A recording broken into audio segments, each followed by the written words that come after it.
Okay. Yeah, things happen, mishaps happen, everything happens as it's supposed to happen, and when things go wrong, what do? We get, uh, we get, we get wrong things taken care of. Otherwise, uh, what's gonna happen? What's gonna happen is what's happening with the society. Things fall apart. The same thing happened with the Roman Empire. One thing is messed up there, other thing is messed up there. Don't have enough hands to fix everything. Things fall apart.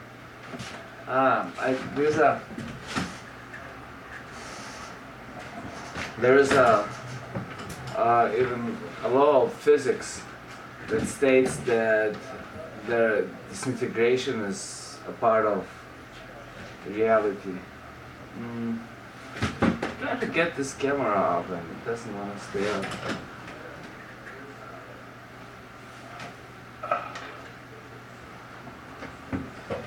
Alright.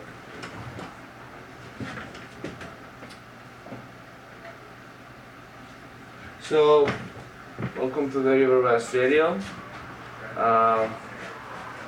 I am a host on Tuesday afternoons. My name is Chili. My last name is Chill. And my show is called Chili Chill and Friends. And I'm supposed to read this. Welcome to Chili Chill and Friends. My name is Chili Chill. And I'm the producer of the show. Things you will hear over the next 2.5 hours represent the views of Chili Chill and the people making them. I make myself up, but actually I'm supposed to say represent the views of Chili Chill and Friends, the people making them. All opinions and quotations in no way represent River West Radio and are the sole responsibility of the producer, guests, and callers. River West Radio is not liable for any legal issues arising from the content of this program. Now that that's done,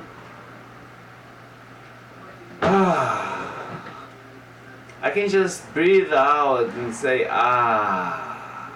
it feels so good. Matter of fact, there's even a yoga of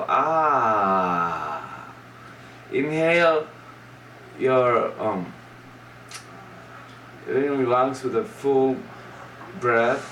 The full breath is usually when you start from the abdominal breathing, and then you go into the middle, then you fill in the lungs at the end. So as you inhale, you pull your belly out. So it's a diaphragmic breathing.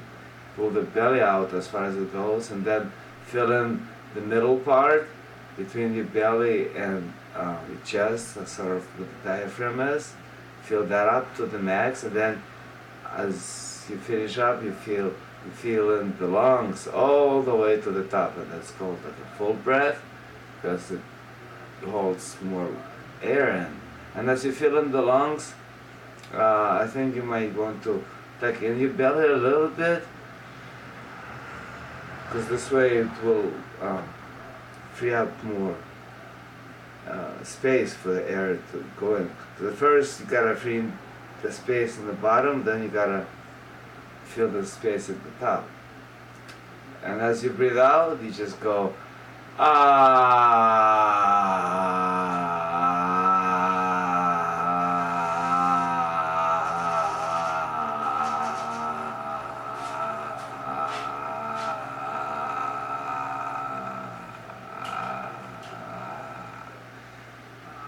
and with the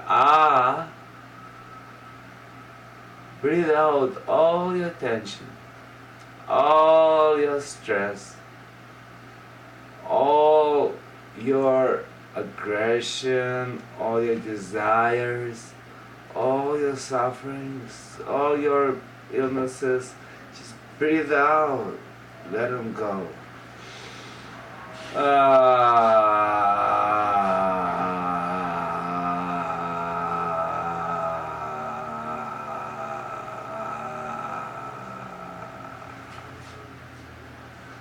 Do it about 3 times. Feel good. Feels good. And if you try it out, maybe you'll enjoy it. Maybe you'll find something that you like. Maybe you won't. I don't know. But this is what I do sometimes. And I'm happy doing it. So it's really up to you. But I do recommend to try it. I got reading or watching some YouTube video or reading some yoga book. It's like Tibetan yoga of Ah. Now there's got the whole lot of things about Ah, because with Ah being the first letter, you got the meditations on Ah, where you imagine Ah here and there. Like for example, if you go to sleep, when you're going to sleep, as you breathe in, imagine a white Ah on your forehead. So you breathe in, imagining there's an Ah on your forehead and it's white in color. And as you breathe out, imagine this white Ah turn to red. So you're going to sleep, you're getting sleepy, your body is becoming more and more relaxed, but your mind, you don't let the mind relax. Your mind is imagining white Ah, red Ah, white Ah, red Ah. And if you want to move, let's say, imagining this white and red Ah, and you're getting relaxed and going to sleep, but you want to move, something like, you want to move. Don't move, just relax. When you move, when you desire, as you're falling asleep, when you get this urge to move or something, that's when your body is testing you if you are asleep or not. Because then it can put you into a sleep paralysis. And if you fool the body, because if you scratch, the body knows that you're not asleep. So it's not gonna put you in a dream state. But if you fool the body, fool the mind, the ego, or the ego fools the sub-ego. I'm not sure, there's a whole bunch of minds out there. I don't know what to call this mind. But if you fool the mind and you just relax your body and not move, and just keep imagining Ah, red and white, you're gonna go into a dream state and you should be able to go in it lucidly. Or maybe you'll go to sleep and then in the middle of sleep you'll wake up and you're like, oh, I'm awake.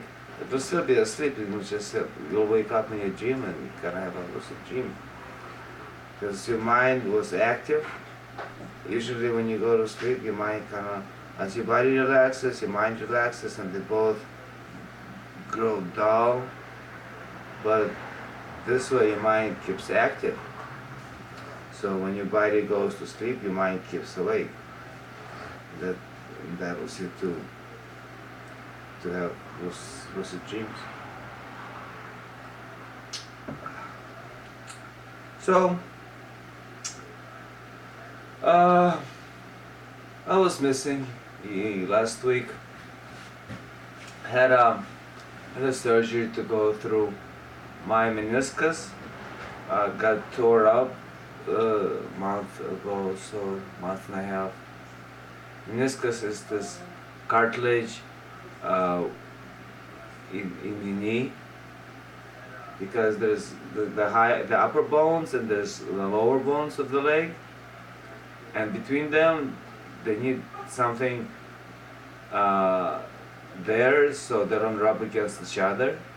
So this something is called meniscus, and mine got torn up, so I was in some pain. But I wanted to do an operation.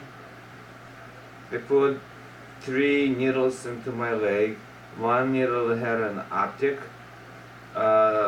utility, like a camera of some sorts, and the other was a metal that had a metal needle that could move things around, I guess. And the third one was the thing that cut things up and sucked them in, I guess. So what the doctor did is cut out the little tore pieces out and smooth the rest of the cartilage, so the bones don't rub against them, so everything is smooth. And well, I was able to walk on the second. I was able to walk right after the procedure. I was good. It was simple. And a few days later, I went dancing. Carla Starla, a friend, came from Chicago, and I didn't want to miss it. I didn't know if I would be able to go and dance actually, but my legs were strong enough with me practicing Tai Chi Chuan regularly. I've got a lot of energy and super healing abilities. So, well, which is true. A friend who also goes to school. Now, she's not as young as me, and I'm not as young as I think I am, but she had cancer, several cancers of this and that, and she had also a surgery, and she would be able to, she was walking right after the surgery, and the nurse, she was really surprised. She said, "I've never seen anyone do that before." And they both decided this because she practices Tai Chi Chuan, which is the same thing happened to me, because the nurse, they could not believe that. They said, "Oh, here's a wheelchair for you." I'm like, "I don't need no stinking wheelchair, because I can walk." But I still sat in a wheelchair because I had to follow rules and regulations. But then I got home and I laid in bed for a few days. And then I went to a practice session of Tai Chi Chuan. Mrs. Malevsky, she was teaching Wu style, and even though I couldn't really stand firmly on my right leg, it's the right leg that got turned up, I did good, I'll say, and then I went dancing, and I did really good dancing. I'm highly surprised that I was that good, but now that a week passed since the operation, I'm still not as good as I should be, I feel, because the only reason why I did the operation is because I wanted to sit in the lotus, because that's what I used to sit in, and now I can't because I'm in pain. My leg did not want to bend, but hopefully in a month or 2 or 5 or maybe a year or 2 or 5, I'll get back to where I was. My dream is to be in the best physical condition of my life when I get to be around 60. I think 60 is a good number for that. And then I could let go of things, you know. Because right now, I'm much better feeling than I was young. Well, now I got all these injuries, but overall, with the energy level, I'm much I'm in a better shape than when I was younger. Just I started breathing right and eating better and exercising. So thank you, Barbara Myers-Vidal. She substituted me last week. She's a good friend, an excellent musician, and a beautiful butterfly. That's her job. She flies around, making people happy. She's, yeah. So she did a really good job talking about music and parasites, and a whole bunch of things. You can check her show if you go online for the last week. Everything gets recorded, and now I did whatever I needed to do to let people post comments on the webpage. So please go up and post a comment. It would be really appreciated. Okay, let's read the book. The book is called Bhagavad Gita, Krishna's Counsel in Time of War, and it's a book about the nature of mind and spirit, and I see it sort of metaphorical. Some people see it as the authentic history. I see it more of a metaphorical thing. Some people say that it was written about 2,000 years ago. Some people say it was written 5,000 years ago. And it's written because before it was written, it was just spoken. When it comes to the real deal, none of us will ever truly know. Unless you get really totally enlightened and maybe travel through time and space and get to talk to Krishna himself. But Krishna is supposedly a personification of God Almighty. And Almighty meaning everything, whatever you think God is or could be, that's all in there. That includes devil and space and past and future, like just the whole thing. But apparently once in a blue moon, well, not every blue moon, but sometimes when the world is going through a turmoil, when there's too much aggression in the world, when there's too much hatred, when there's too much materialism and greed and oppression, and the human spirit is crying out to the universe. This is if there won't be no savior, we all will die. Krishna comes, and he doesn't really need to come as Krishna. He comes as Buddha. He comes as this and that. I mean, in the written Vedas, which are Indian Hindu holy books, so far I think it's been recorded as it's been 7 instances, 7 different Krishnas or emanations of Krishnas. Because Krishna is like God, right? So God can come as this, God can come as that. They got this whole notion of avatars in Hindu spirituality. So in more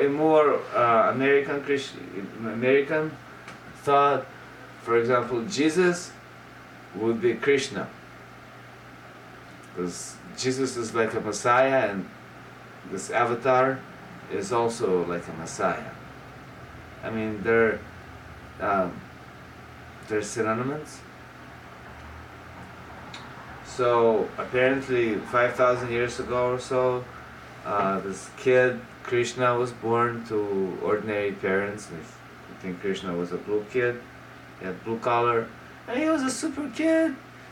He was an ordinary kid. He had friends, and he played, and he liked milk, and he used to do pranks and stuff. And once he stole some butter or something. And then, as he was a young man, he was really handsome guy, and all the ladies loved him. Um, but he had a few favorite girlfriends too, and he had many friends, and some of friends departed from his life, but one of the friends that remained always Krishna's friend was Prince Arjuna, who was a prince of a kingdom, um, and this book, Bhagavad Gita, is about a war that's going on between Princess Arjuna's kingdom, in which Krishna lives, and Arjuna's cousin, who is a greedy, materialistic something. I mean, he has a good qualities. It's not like he lacks good qualities, but his eyes are blinded by desire. So he wants to take Arjuna's kingdom for one or another reason.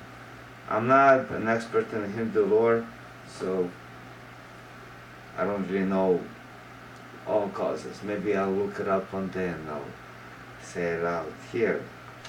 But Arjuna, he doesn't want to fight him.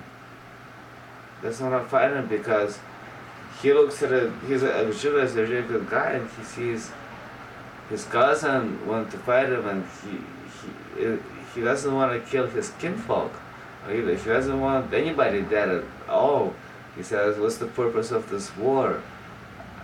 So our people can die. I don't want to see people die. It's just meaningless. Why don't they just let him take my life and let everybody live? But Krishna, he says, you know what, Arjuna, this is not what you're supposed to do. Your duty is to fight, because if you would have lost, if you would have given your life away for this, you could go to heaven as a saint, but you will still lose your kingdom and your people would still suffer. So he also says that life as it is just a blink of an eye in the total view of the universe, because the soul is immortal and this flesh, it is mortal, so we're all gonna die eventually. So it's better to die doing your duty than to die out of fear. And then he goes on teaching about how to become more whole, how to get to know yourself, and ultimately unite with God, because God is in everything and everything is in God. So with our consciousness, the seed of our consciousness is God. It's not like we ourselves will ourselves to be conscious. We don't have a choice in this, it just is. Because it's not like the world can stop. The world is always moving. We are always aware. Mr. Aware might be aware of that, our awareness or not. Still us is us and the world is the world. And we're not that much different, because we are a part of the world and the world is a part of us. So Krishna teaches how to get to know Krishna. Krishna, he can only talk Krishna. He cannot talk from anybody else's from anybody else. So Krishna says, this is I am Krishna, get to know me.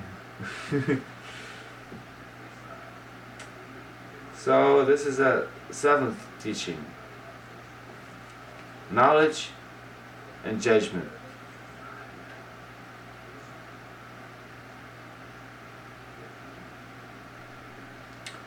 Wait a minute, maybe I think I read some teachings last time. Let me see.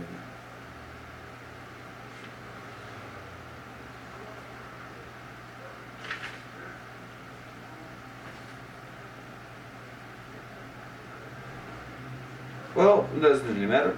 We'll read it again. The seventh teaching, knowledge and judgment. This is Lord Krishna teaching Arjuna. Practice discipline in my protection with your mind focused on me, Arjuna. Hear how you can know me completely without doubt. I will teach you the totality of knowledge and judgment. This known, nothing else in the world needs to be known. So here Krishna says, hey homeboy, hey my friend, I'm gonna give you the knowledge on how to make proper decisions. Once you know how to judge reality accordingly, you don't need to know nothing else, because you'll be one with me. So, but it takes some effort. So you have to do some discipline. You have to be disciplined. And if you do this, what I tell you, I will protect you. So it's kind of like God looks after those who want to be one with God. Which means, if you're a good person, good things come to you. It's all kind of like karma. It's all karmic. Because all the universe wants is like it's life. It's nature.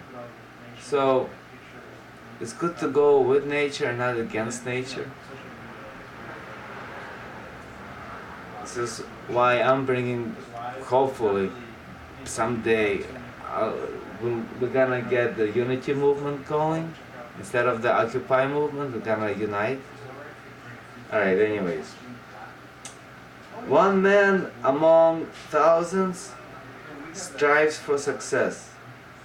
And of the few who are successful, a rare one knows my reality. So,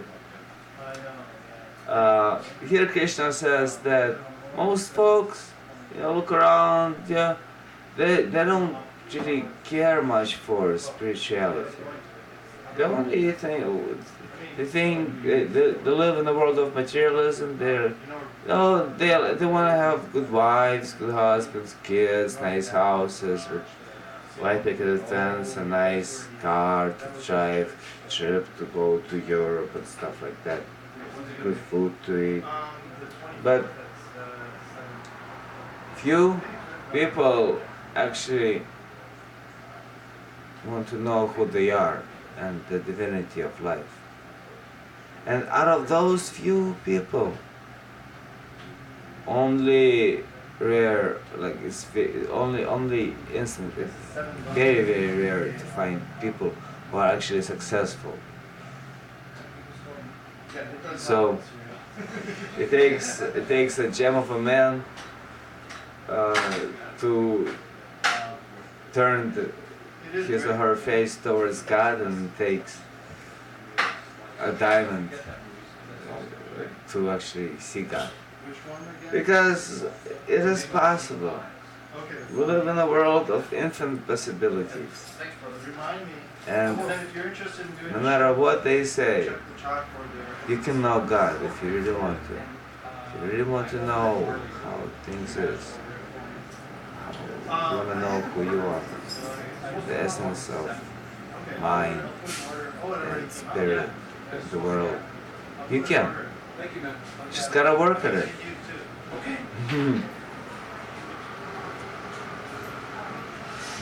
My nature has 8 aspects: earth, water, fire, wind, space, mind, understanding, and individuality.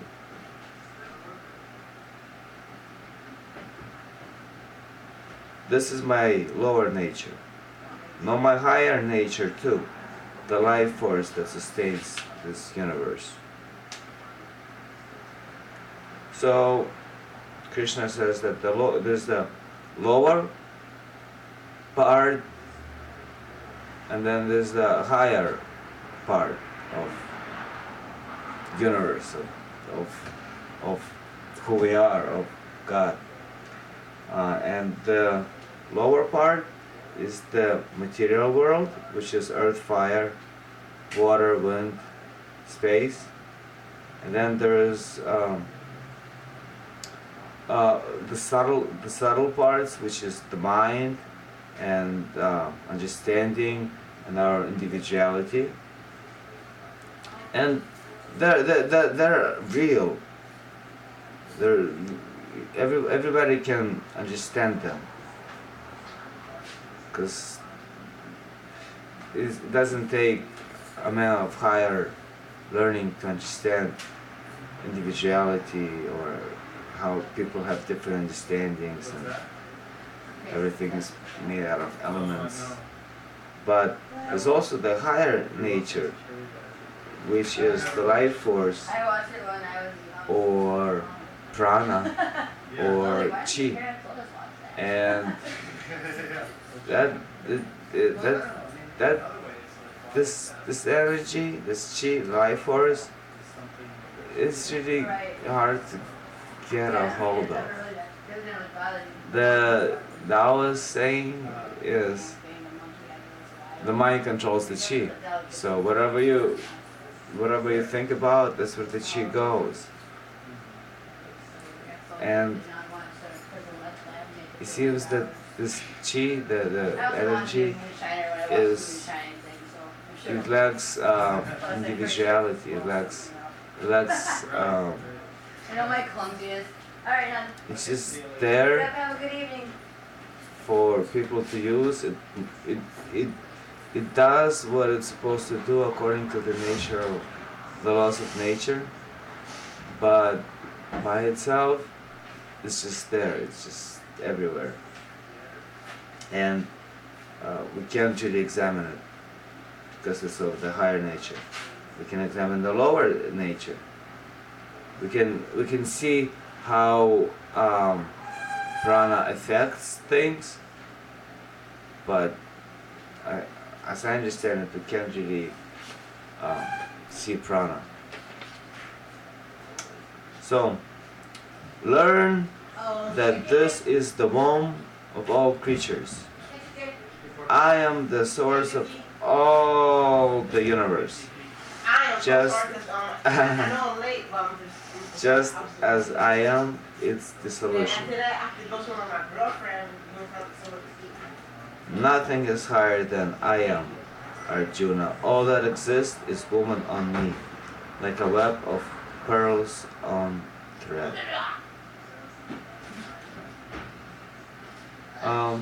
Here Krishna says that he is the Alpha and he is the Omega.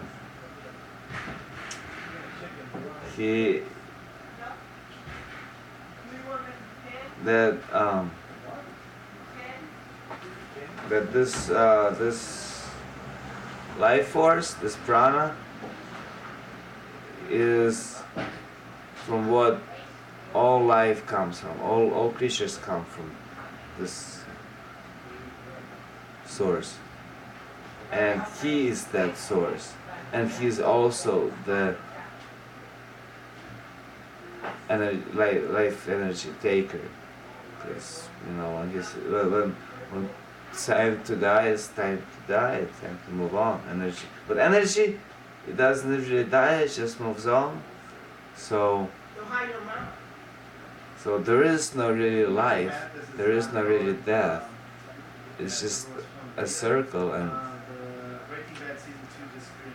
and if you really, really want to, and you do what you gotta do, different strokes for different folks, you can get to know your previous life or lives, and maybe even get to know your future lives. For some reason, it seems that for people it's always easier to get to know their past lives than their future lives. But there's been instances when certain enlightened beings said that, yeah, I'm gonna go there. There's a whole actually religion called Lamaism in Tibet. In Lamaism, they have these lamas who are enlightened, and well, not all of them, but Karmapa of the Kagyu lineage, before he died, he would write a letter and says, "Oh, seek me in the west down yonder by a white tree to nomads I will be born," something like that. And there would be a party of monks a few years after his death who would go out looking for a baby that could recognize the artifacts of Karmapa. And eventually they find the baby and raise the baby as a head lama of a monastery. And then the baby will become like a little, well, not little, like a ruler of a fiefdom.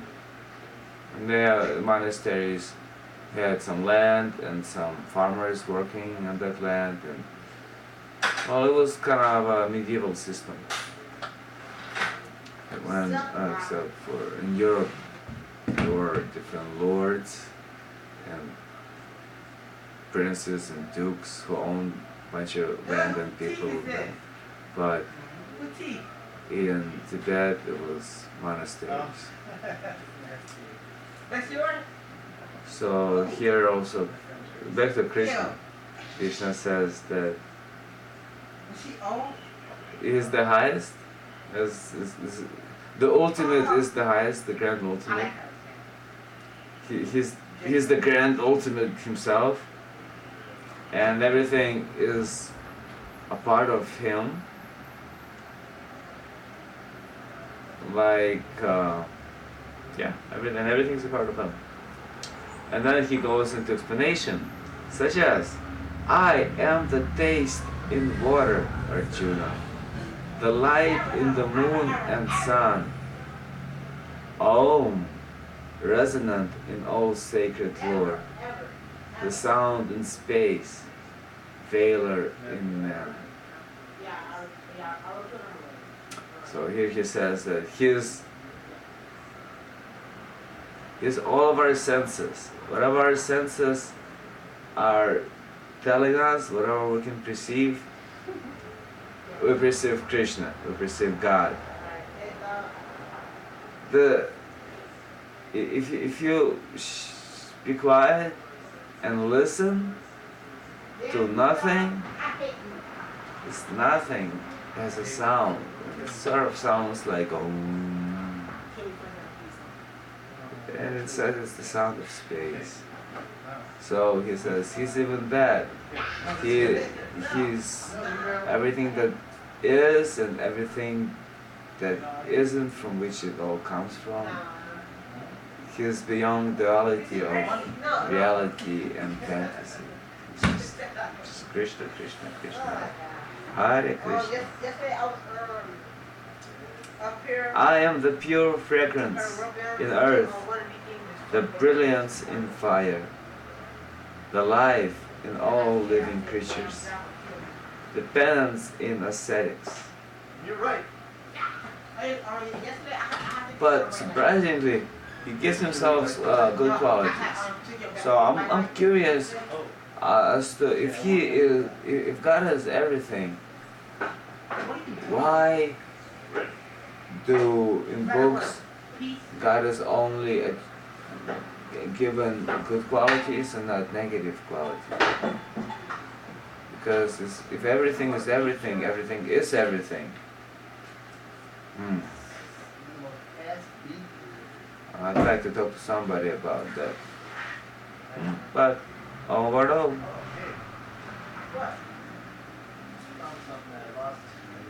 so yeah, Krishna says that he is the fire and the water and the life and the feelings, just everything. Know me, Arjuna, as every creature's timeless seed, the understanding of intelligent men, the brilliance of fiery heroes. But without just saying that I'm everything, he gives sort of pointers to how to see him better, how to see God better for us. So, as men, we are to look at the brilliance of heroes, for example. Because heroes, what makes them heroic is that they overachieve themselves. They strive towards their goals. It's the energy that moves forward, not backwards. The understanding of intelligent men. What is that? That would be not ignorance of ignorant folk, but the higher qualities of a mind to perceive reality, to understand things. Some people say ignorance is bliss, but learned men cannot agree with that, because peace is bliss. Ignorance, it always stabs you in the back. You have let's say you got a crack in the ceiling. Oh, it's just a little crack, don't worry. Time goes on, cracks a little better, gets a little bigger. Oh, it's just a little crack, don't worry. You just keep ignoring it, let's not worry about the crack. Let's just go on with our lives. And then the crack becomes too big to handle, and it falls on your head, and then you end up dead. So where is your bliss? But if you go up there and you fix the crack up, then you have peace. Then you don't have to look up the crack and know that it's gonna get bigger and might fall on your head. So I don't agree when people say ignorance is bliss. I say peace is bliss and nothing else. Peace of mind. And if you don't have that peace of mind, do something to get it. Because it's not like it's impossible. Everything is possible if you do the right thing.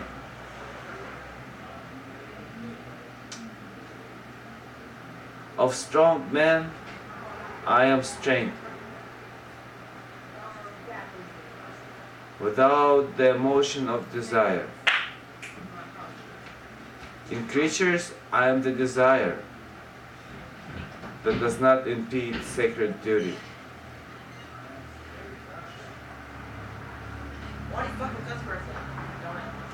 So,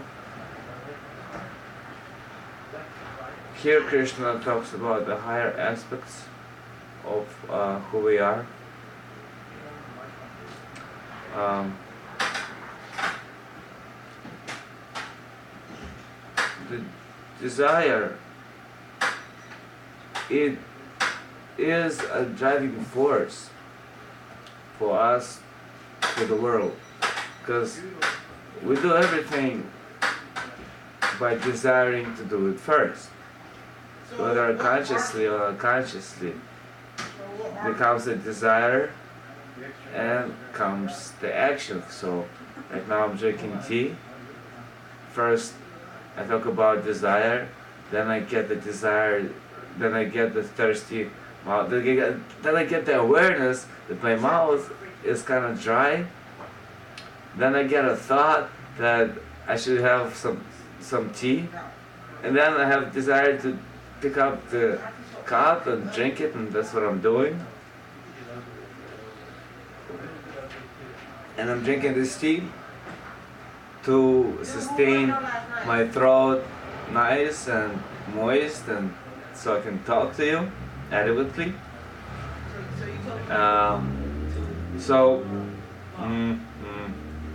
So that is my duty. My duty as a radio host is to talk to you guys, talk to the listeners.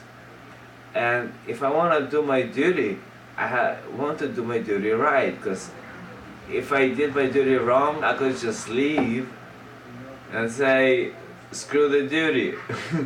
But I'm doing it. My intention is to do it right, to do a good job. So thus, I have to actually do it. I have to have the desire to do it, and I have to drink this tea to do a good job doing it. And it's good tea. So this is what I think that Krishna says when he says, in creatures, I am the desire that does not impede sacred duty. Because when it comes to sacred duty, what is this sacred duty? There's ordinary duty, right? And then there's sacred duty. And as I understand it, reading this book, or just my own personal reasonings, is that sacred duty is the duty of knowing God, or in other words, the duty of knowing self, because only through self we can come to know God. But in ourselves, we got all these awarenesses, so we are aware of all that surrounds us, of the world. So it's not about we can only find God through examining who we are, but also examining what we are aware of, because that's also who we are, and that's the world. As outside, so is inside. The kingdom is not there or here. That's what Jesus said. I've been reading the Gospel of Thomas. It's a good book, I recommend it. Maybe I'll read it up here after I'm done with Gita.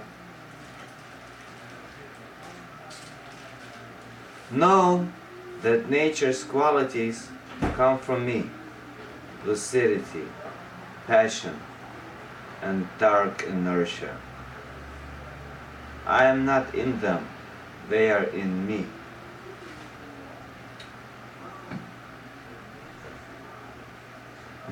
Interesting. So, here Krishna says that as you look at the world, you see it pretty clear.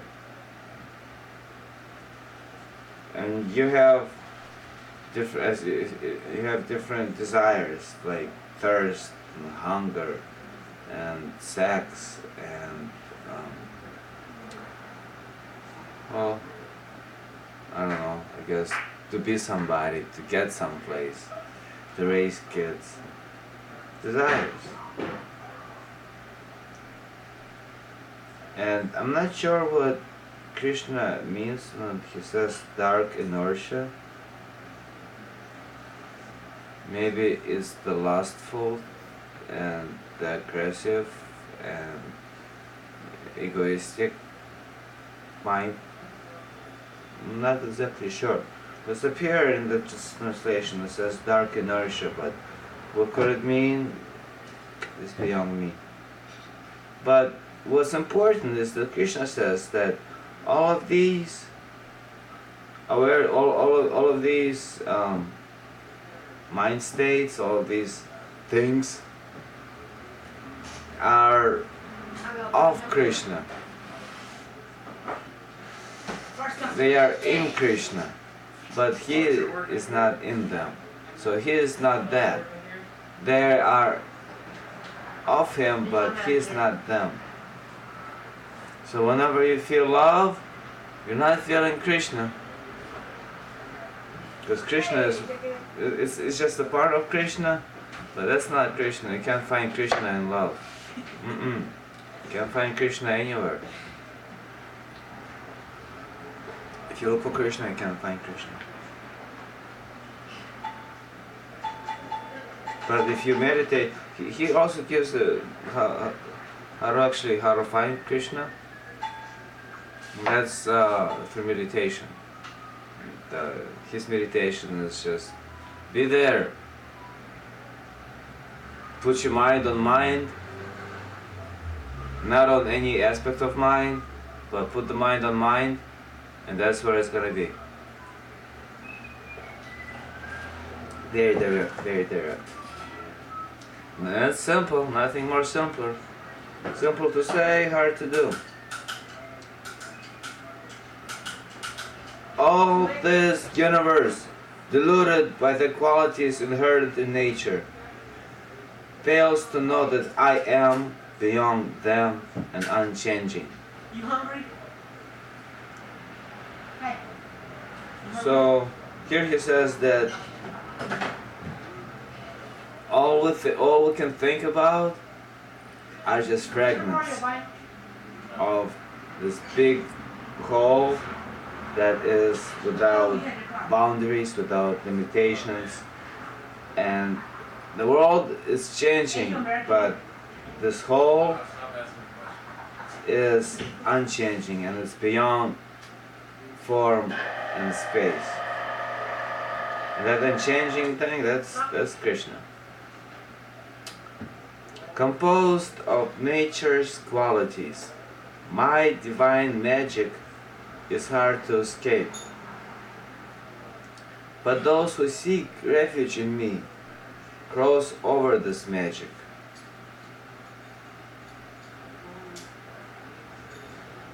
So, because the world is pretty and it's good to live in it, and it's kind of hard to live in it, but we all know how good life is. Because life is so good, it's hard to get away from. It's hard to get away from living our ordinary lives. But if a person or a creature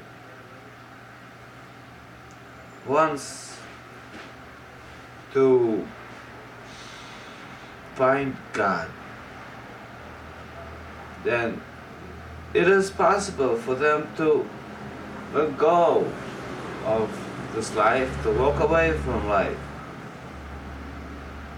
to let go of the bonds that are kept, that keep us attached to our reality, to our egos and our lives. To let them go and go on towards divinity. Well, not divinity. Go on towards something that's unknown. Because as long as we're talking about something that has form, space, has some qualities, we're talking about something that's ordinary. But God is beyond ordinary. So in order to get to God, you gotta let go of every attachment you have towards this life.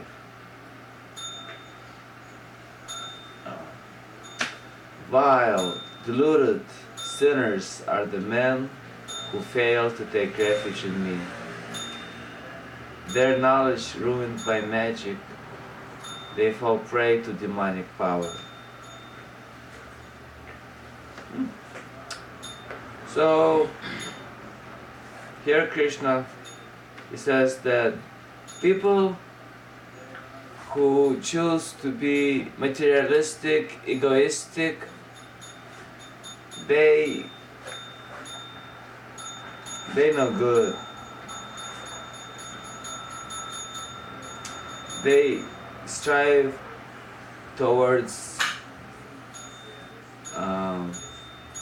hell instead of heaven, or they confuse godliness for demonic stuff. Arjuna, 4 types of virtuous men are devoted to me: the tormented man, the seeker of wisdom, the suppliant, and the sage. So there's 4 types of people that are seeking God, or are of God, or more closer to God than the others. And that's the man that's in pain, the man that suffers. When we suffer, we often think about something better than us. When people go through turmoils, sometimes they say, "Oh God, if you can get me out of this hellhole I'm in, I will worship you and I'll be a changed man." Born again Christians, I don't know who they are. I don't know what their thing is. But I met some people who've been deep into like alcohol and drug abuse or something like that, and then they dropped it all. Because, well, they didn't want, they were tormented by their addictions. And that's what enabled them to seek God, or to see something better, to elevate their state. And then there's also the seeker of wisdom. And those are people who want to understand the world. I don't know if I can call scientists them. Because a lot of scientists, they study science in order to control the world instead of understanding it. But men of wisdom, they want to understand the world so they can help the world, not use the world, so they can be one with the world. And then there is a suppliant. And I'm not sure what that means. My English is not as good as it should be, I suppose. But I think suppliant comes from the root of like something like supplies. Supplies are goods, I guess it's suppliant. Or maybe I think suppliant means here are generous people who like to do charitable deeds, people who run orphanages and feed the hungry, stuff like that. And the sage. And sages are, well, sometimes they're like hermits. I've known a sage in my life. My first teacher, he was a sage. I've met him living under, he was living under North Avenue Bridge. North Avenue Bridge by up there by McDonald's. I lived with them for a few years. I hanged around them for some more time, some more years. Spent about 8 years with the man. He disappeared. If anybody knows where Jerry Anderson is, give me a call.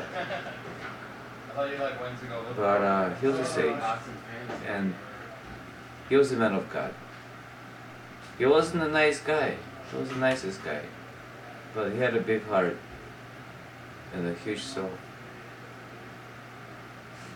And he was different from ordinary people. Of these, the disciplined man of knowledge is set apart by his singular devotion. I am dear to the man of knowledge, and he is dear to me.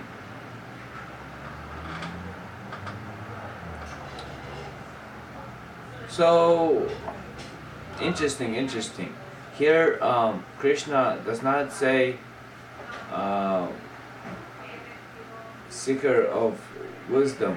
He says disciplined man of knowledge, because I think that's what he calls the seeker of wisdom.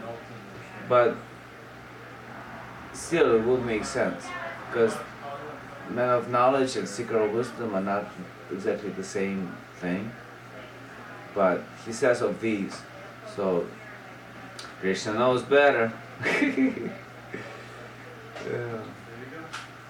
So, but he says that the man who wants to know, who seeks knowledge, who seeks wisdom, is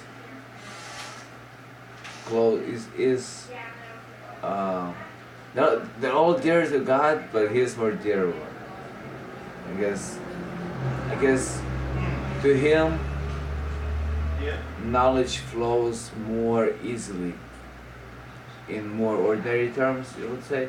So it's to a person that seeks wisdom, knowledge flows more easily than to all other men who seek God.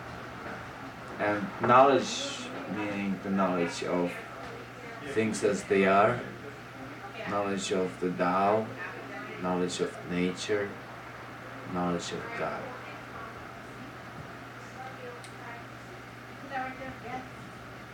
They are all noble, but I regard the man of knowledge to be my very self. Self-discipline, he holds me to be the highest way.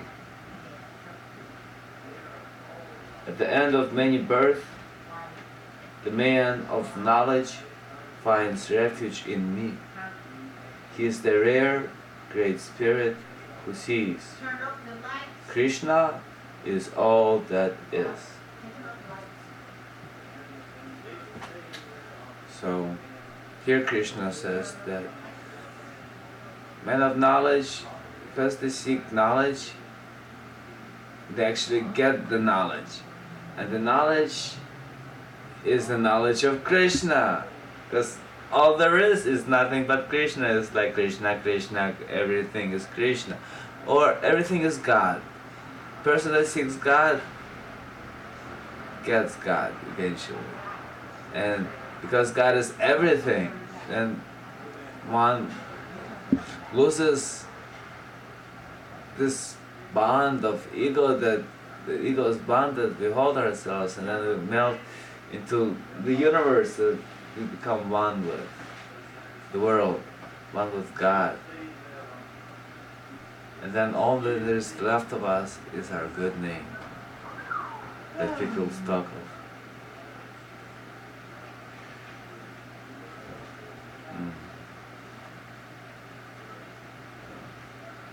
Robbed of knowledge by stray desires, men take refuge in other deities, observing varied rites.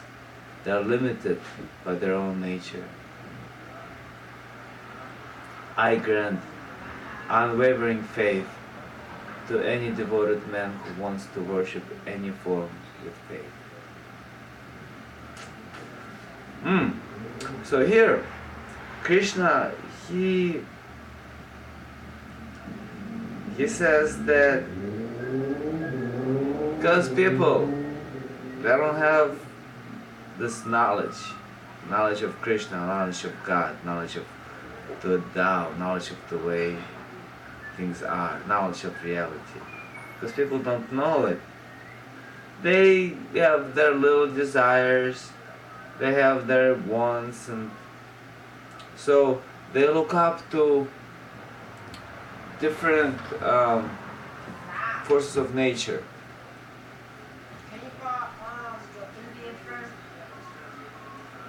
No. It's hard to talk in more American ways, because in Hindu they've got many gods. Like every aspect of personality has a deity ascribed to it. Every force of nature has a deity ascribed to it. So there's a god that runs the heavens. There's the god that regulates birth and death. There's a deity that regulates love. There's a deity that regulates hate. There's a sort of like Catholic saints who are patrons of this, patrons of that. So I guess in more Christian way, American way, not that American way is a Christian way, but here Krishna says that people, I'm gonna take it like a Catholic Church example. Instead of worshiping God, people worship Mary. Or instead of worshiping God, people pray to Peter, or they pray to Jesus, or pray somebody else. Because there's only. But here, in a funny thing is that it's really hard to understand God according to Christianity. That's Christianity focuses itself on Jesus, which is supposedly the Son. But what exactly the Son is also unexplained, because if the Father is unknown, Son, how can we know the Son? But I don't want to ponder about Christianity right now. I just want to say that Jesus is supposedly like a personification of God. Like if God walked on earth, he would be Jesus. So that's what people say. But that's like Krishna. If when God walked on earth, he'd be Krishna. Krishna knows God because Krishna is God. Jesus knows God because Jesus is God. But the funny thing is all these people, Krishna and Jesus and many others, they say that we're all the same thing. And Krishna says, if you want to know me, you can know me. So it's like Jesus says, if you want to know God, you can know God. And only God can know God. So you gotta get to know the God inside of you. You gotta know the Krishna inside of you. You gotta know the Jesus inside of you. Not that the word Jesus means anything, or the word Krishna. There's just sounds. There's just forms, energy waves. Who you are, look inside yourself. Like who you are. You're not this body, you're not this flesh. You're not your name. You're so much, you're not nothing that you can think of. You're something more, something beyond ordinary, convenient things in life.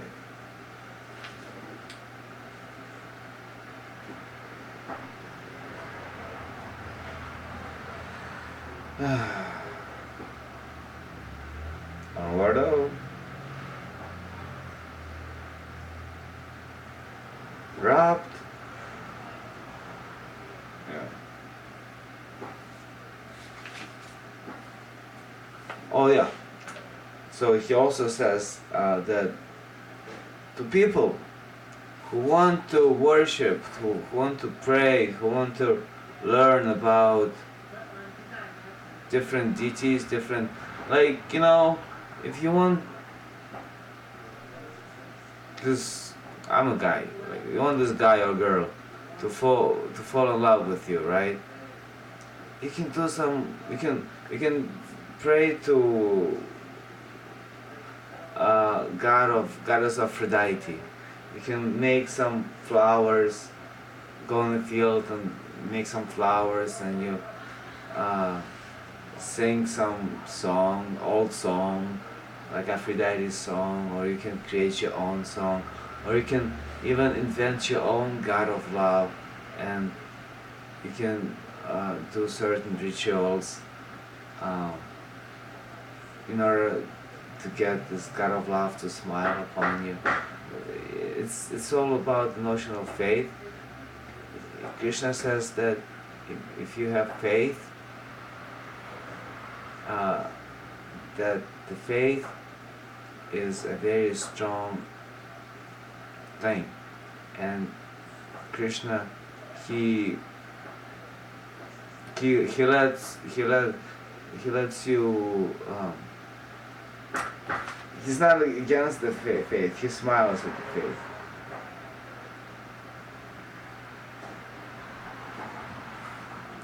So if you want to pray for something and you have a sincere heart, it doesn't really matter to whom you pray, because God hears you regardless of whether you pray to God or to Aphrodite.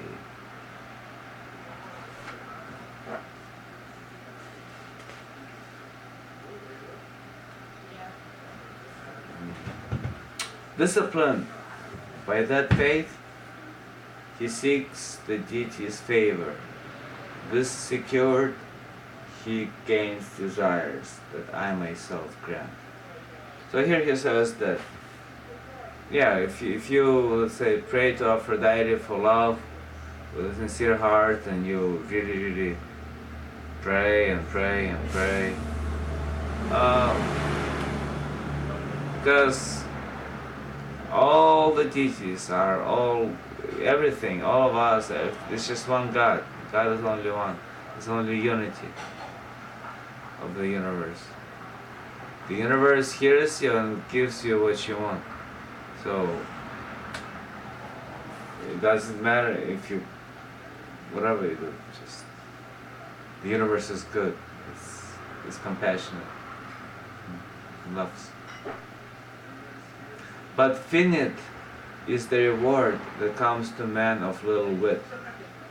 Men who sacrifice to gods reach the gods. Those devoted to me reach me. But here he says is that people who want little things, they get those little things. But those little things are limited, like little things, even like love, a nice house, nice car, a trip to Aruba. If you really strive towards this, you'll get it. If you want to build a atomic, I don't know, if you want to make a new car or something, you strive with it, you build it. If you do some kind of a worships and praise, if you're really good at it, you'll get it. But whatever it is that you're gonna get, it's gonna be limiting. It's not gonna. After you get it, you're gonna have more desire. You're gonna have more desire. Desire never ends by you accomplishing what you want. You want something, you get it. You want something else, you want more. But if you want to know God, then you get to know God. And after you come to know God, there's no more desire, because you get to know everything. You get to fulfill your highest aspirations, the highest of the high is within you, and when you come to know it, there's nothing else. There's just nothing but peace.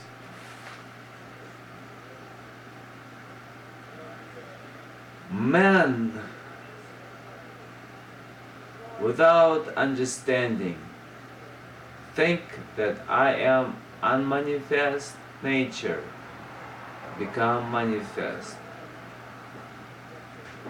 They are ignorant of my higher existence, my pure, unchanging, absolute being.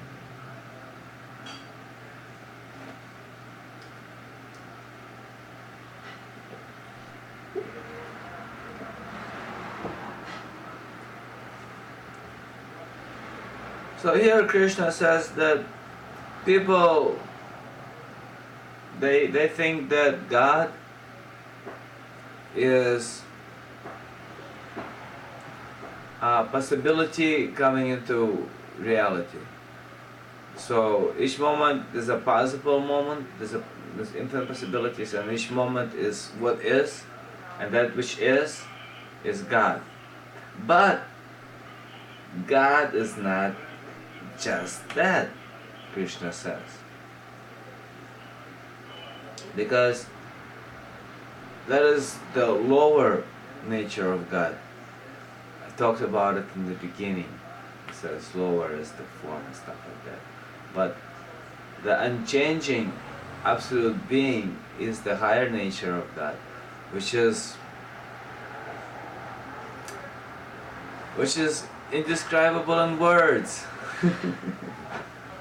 But it is, as it said, unchanging, absolute, and being a presence. Unchanging meaning it's always the same, and absolute meaning it's the ultimate, and being is that it has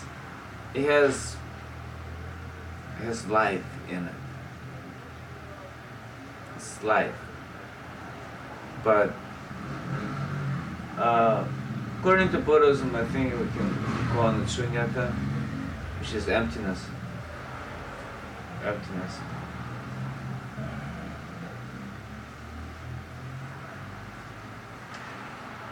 Veiled in the magic of my discipline, I elude most men.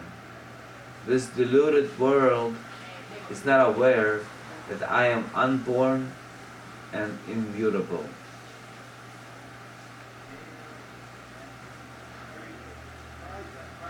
So because the world is the way the world is, the universe is the way the universe is, people are not conscious of that which is beyond the universe.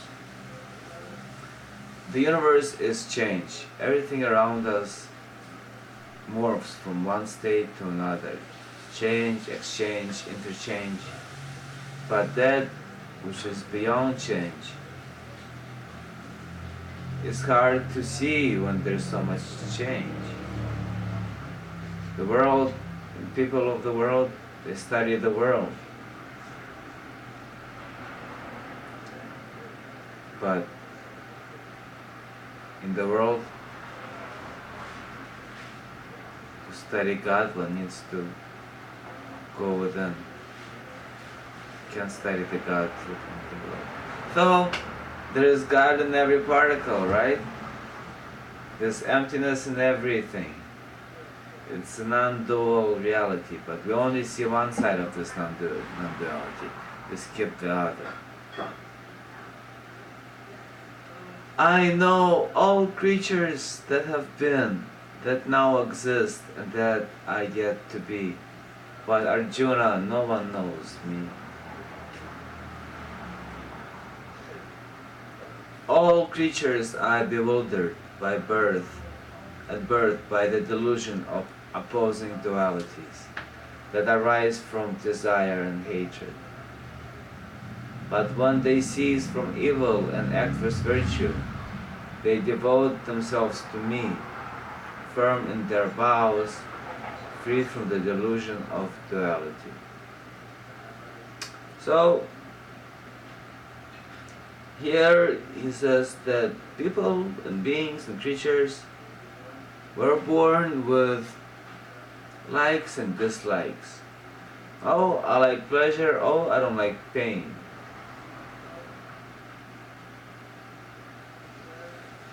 Oh, I like this.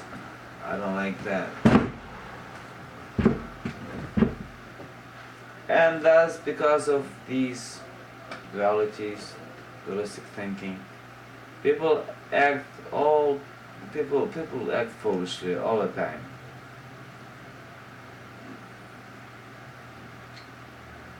But when people stop being so self-cherishing, so egoistical, and acknowledge the unity of everything, acknowledge that there is no me without you, acknowledge that I am you and you are me, and we're all just one, and act with each other as if they were themselves. Treat your neighbor as yourself. Then that's when people come to know God. That's when people get closer to God. And they become liberated from the bonds that keep themselves in this suffering of existence. Because in reality, there is no such thing as self. In reality, there is only one. Self is just an illusion. But to be free from that illusion takes hard work.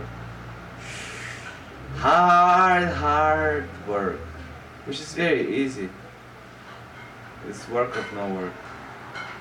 Wei Wu Wei in Chinese.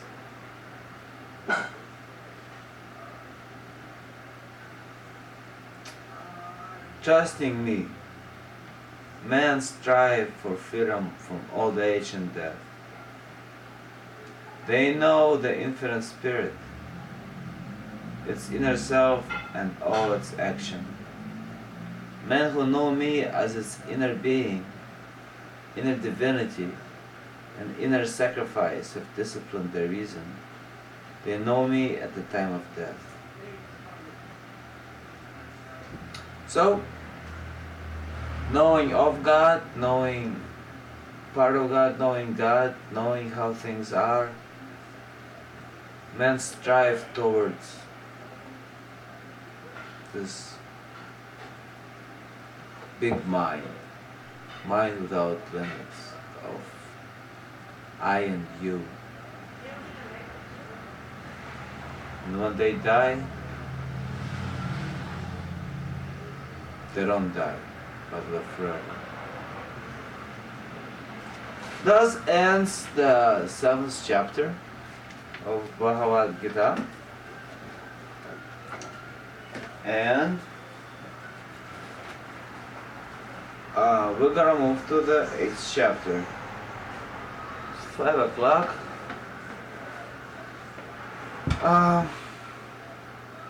Maybe I'll tackle it. The 8th chapter of Bhagavad Gita is called the Infinite Spirit.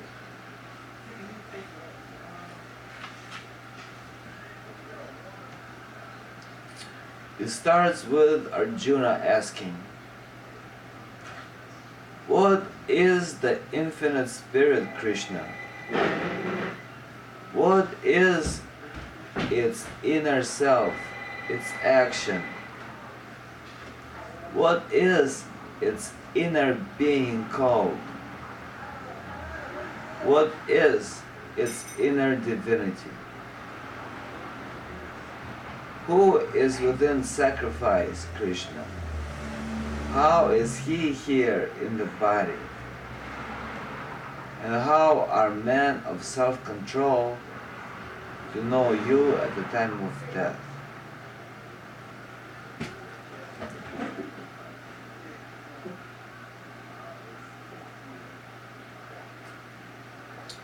So here Arjuna asks, what is this non-duality? What is this seed of God that is within all creatures?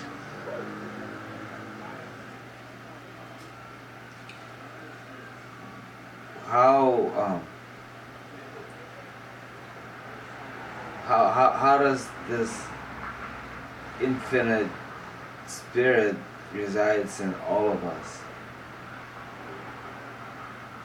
And how come men of discipline, when they die, they come to know, they get to know God, do not die? And Lord Krishna answers, eternal and supreme is the infinite spirit. Its inner self is called inherent being. Its creative force, known as action, is the source of creatures' existence. Its inner being is perishable existence. Its inner divinity is man's spirit. I am the inner sacrifice here in your body, O best of mortals. So, this eternal spirit, infinite spirit, is without birth or death.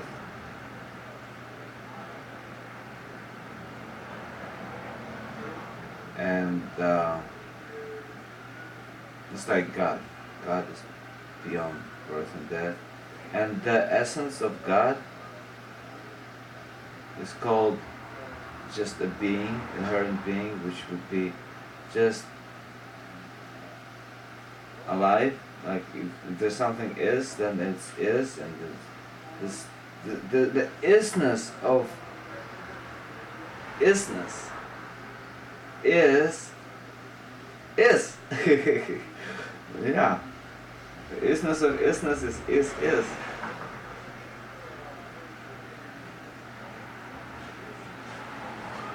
And because it is there, it creates. And whatever it creates is called action, because everything happens. Hi Kel, my buddy Kel came by. You wanna sit up here? Say the good word? For a hot second. It's a good day outside, huh? Yeah, it's my first time outside today. Oh yeah, I'll stop by, sit up here, talk a little bit. I will go home, get myself together a little bit. I was coming from the store and seeing your car. Oh, okay. Well, I'm gonna be here until 6. So. I'll be back. I'll come back up here. Okay. I'll go get myself a little presentable. You look good. She She always was good to me. Alright. Kel has been my friend since the year 2000. That's 12 years.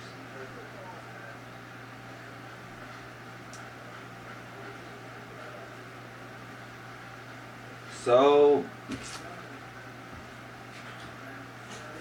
Krishna says that because this infinite spirit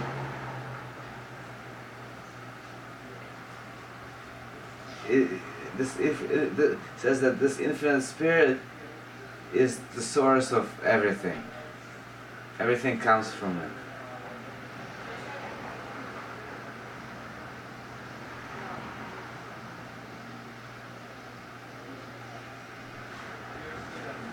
I'm not sure what he means when what it says here. Its inner being is perishable existence.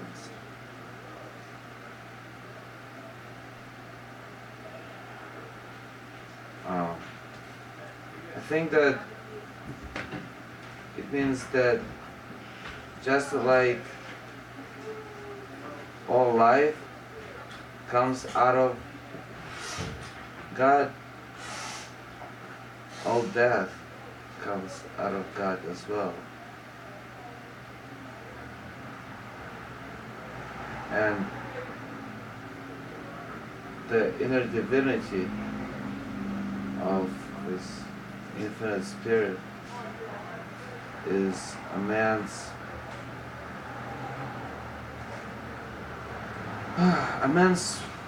will. Like your spirit, your will to do things, your job, yourself is of the same nature as the self of the universe.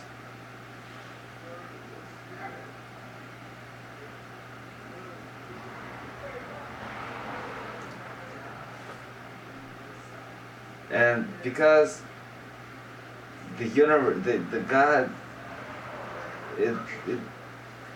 God, and this is so obscure a bit, because here Krishna says, "I am the inner sacrifice here in your body, O best of mortals."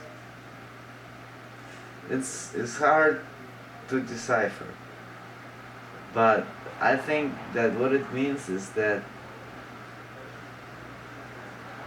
the universe has to let go, because it's omnipotent.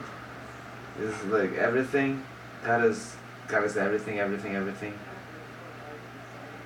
The God needs to sacrifice something in order for us, man, or the world to appear. So the God sacrifices its absoluteness in order for us, man, to appear. And we are of absolute, but we are by ourselves are not. But because we are of absolute, if we look within ourselves, we can reach that from which we come from.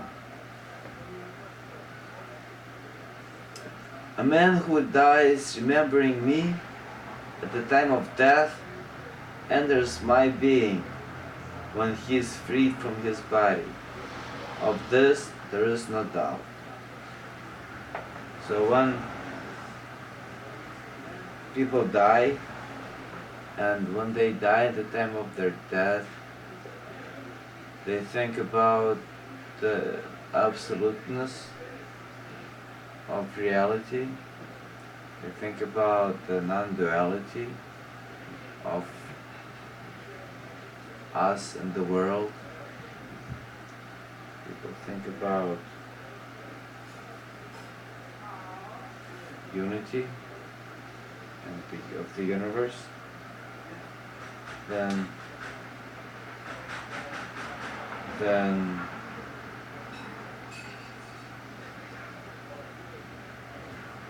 the person gets liberated from the bonds that ego holds and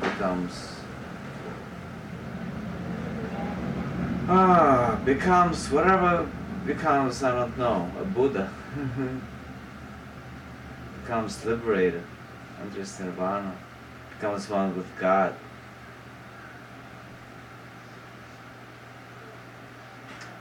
Whatever being he remembers, when he abandons the body of death, he enters Arjuna, always existing in that being. So, whenever a person dies, whatever a person remembers himself to be, that vehicle the person enters. So if you were a cruel man,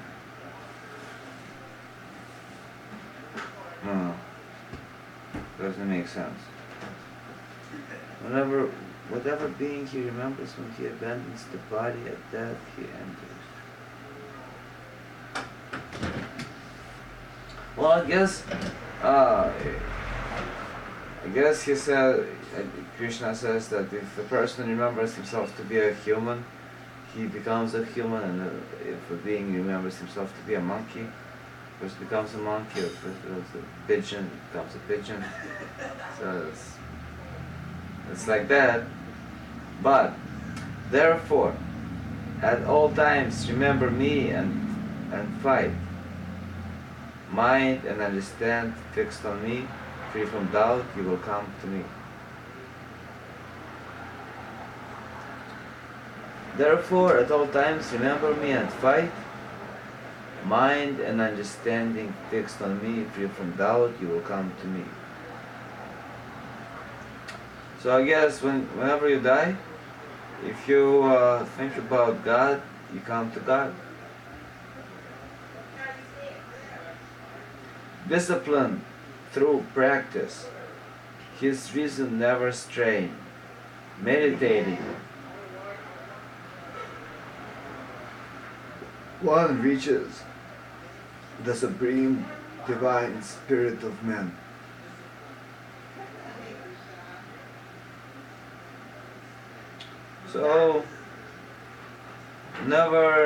So he says, you need to get yourself some discipline.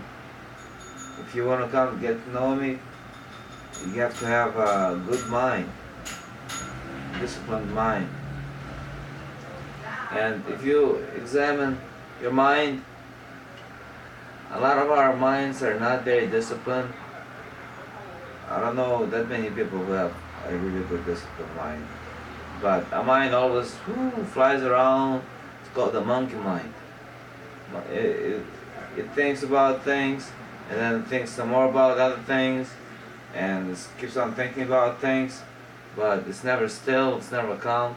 And if you want your mind to think about one thing, it's really hard, because it's gonna think a little bit about it, then it's gonna go away, think about something else, then you can bring it back, but it's gonna go away again. So that's what's called undisciplined mind. But through meditation and awareness and good reasoning, good logics, you get your mind to be tamed. And with a tamed mind, you can reach your inner core, you can penetrate your core and reach the divinity inside of you. One should remember man's spirit as the guide, the primordial poet, smaller than an atom, grantor of all things, in form unconceivable, the color of the sun beyond darkness.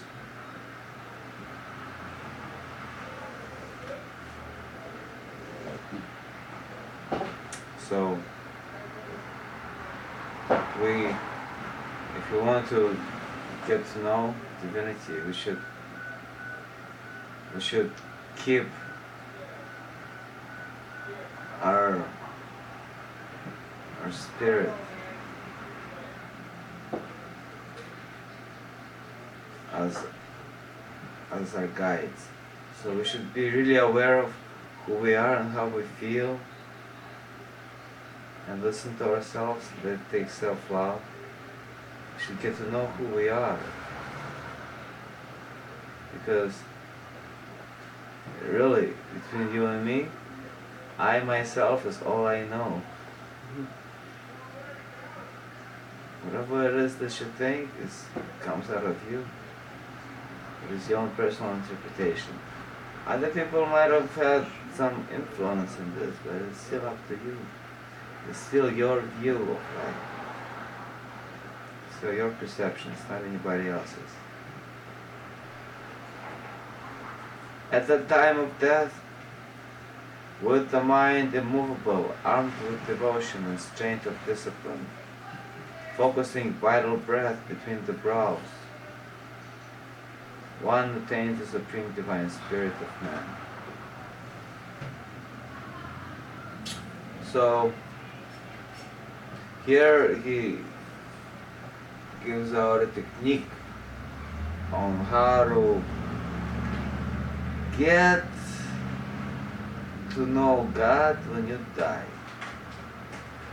which is sort of the same technique of he gives earlier, which is how to get to know God when you're alive. But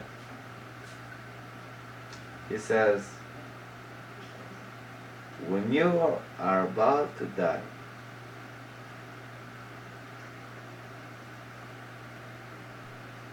put your mind between the brows, and as you breathe in and out, send the energy up there. So as you breathe in, you're breathing into that spot between your eyebrows. As you're breathing out, you're still breathing out, you're still directing energy in the spot between your eyebrows. And your mind, you need to put your mind on that spot with the element of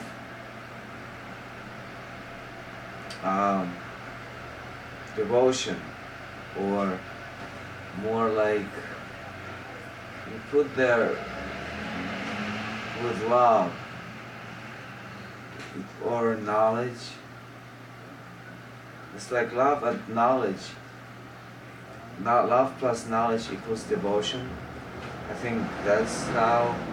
I think that's what devotion is. I think this devotion is love and knowledge. Because you would not. It's not ignorant. True devotion doesn't have ignorance. Because there's devotion. It can be devoted to a piece of turkey, but that's kind of ignorant. Here it talks about God, and if you accept this notion that everything is one, so this is what you're supposed to be thinking. This is the devotion to the notion of oneness. So when you direct prana into your third eye with the feeling of being one with everything and reality, then when you die you become one with everything and reality, and you come to know God.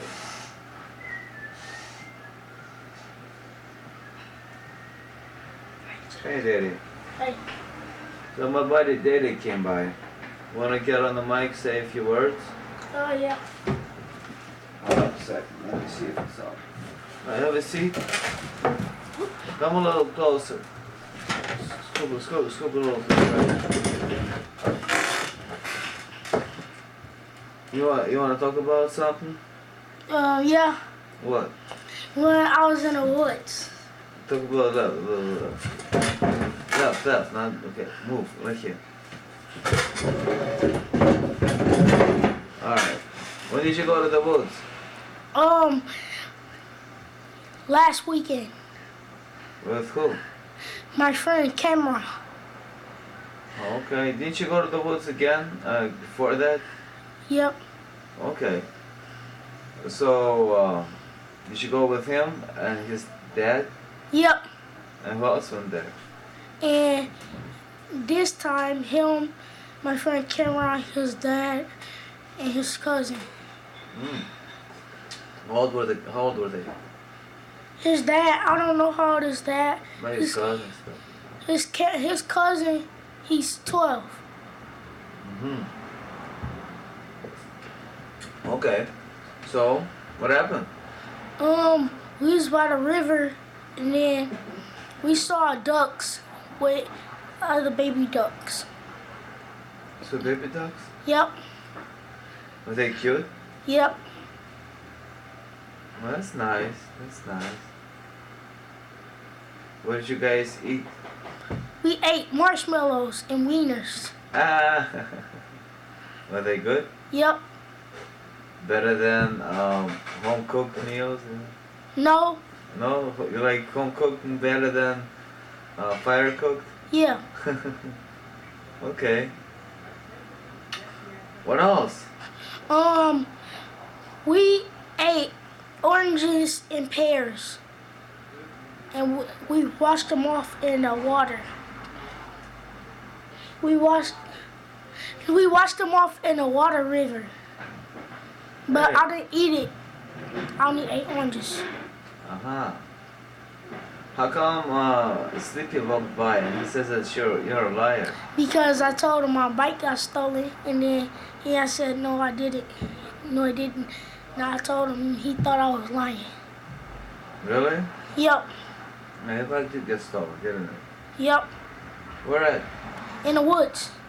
How come? Because me and Cameron, his dad or his cousin went with us, and we was shooting ducks You were shooting dogs. with slingshots and BB guns. And then I put it somewhere, I chained it up, and You then chained it up? around Wow. the seat, and I did right and chained it up around the pole where it could get locked. And I don't know about that, yeah. and somebody flipped it over the seat, and they got it. Oh. You gotta be more careful. You gotta chain bike up a little better than you have before. You got a bike now? Nope. Mm-hmm. What else you want to talk about? About school. Okay, you know what, Daily? I'm gonna go away for a minute. I'm gonna get me a refill with my tea. Yep. Okay? So Cause you now. bought me a sneaker. I got no sneakers. But right now the show is yours, okay? Right there, a sneaker in a coffee shop. Maybe later. I'm still mad at you, remember? Don't forget that. Okay. Yeah. It takes a little time for me to completely forget, you know, the bad stuff. I forget the bad stuff, but it takes some time. But now it's your show, okay? So you talk about anything you want to talk, okay? But keep on talking, okay? Yep. Can you do that? You can sing and rap and talk about anything that you know. And I'll be back in a minute. Okay. Okay, start talking. School is fun. I read, I write, and I do math. Math, I do division and timetables. And as you can see outside, you can see cars driving by, you can see Chili Chill's car, you can see a bike chained up, you can see good, beautiful plants. And there's a lot of stuff going on in the world, and some people dies for money in the great world. Like yesterday, I thought I saw somebody laying in the street, but it was just a dead bird. A bird is like a human being. And it's like different stuff and all type of different things that dies. Like human dies, animal dies, anything can die, plants can die. Plants is like animals, but you gotta give them water, sunlight, air. And water, sunlight, and air, that's what you gotta eat too. So plants is like humans, I can say. So,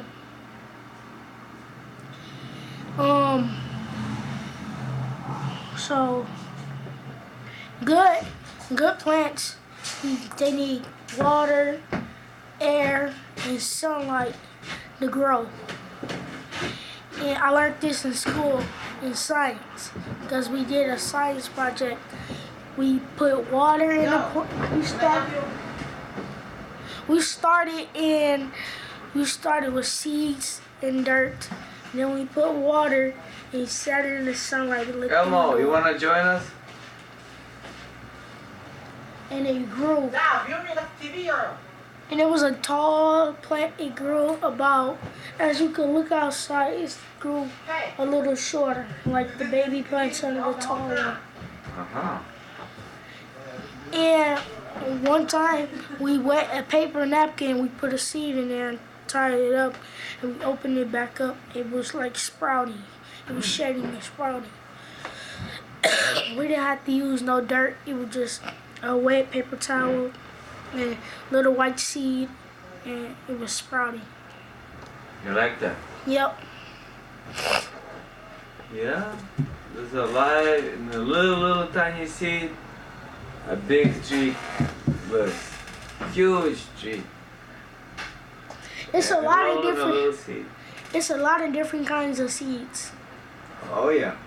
It's sunflower seeds and pumpkin seeds and flower seeds and all different kinds of sunflower seeds and flower seeds and different seeds.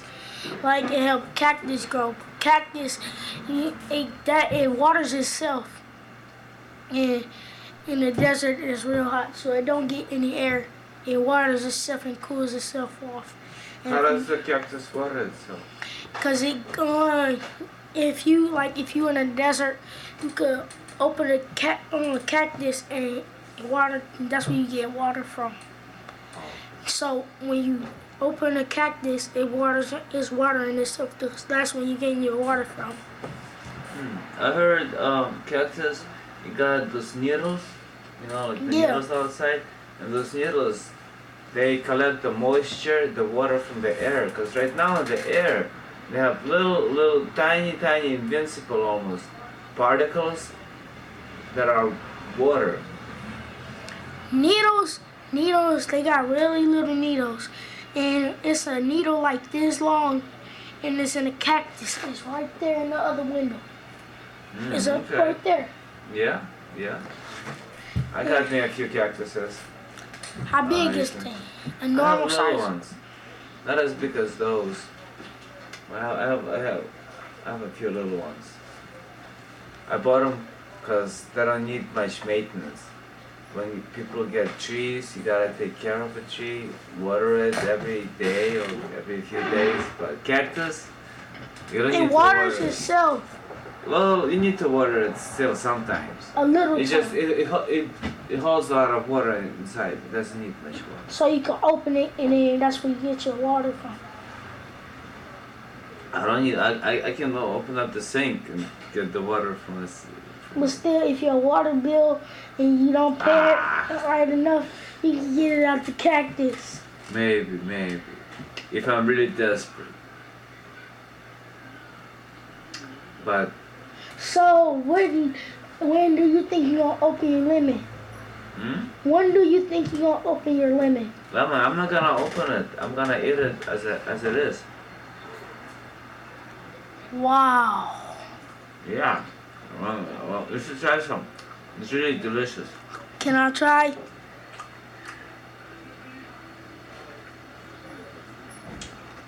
Wanna try eating lemon like I do? Yeah. It's sweet. Yeah, I wanna try. Well, I'll give you a bite, but don't spit it out. Even if you might not like it at first, chew it up and swallow it. Eat it.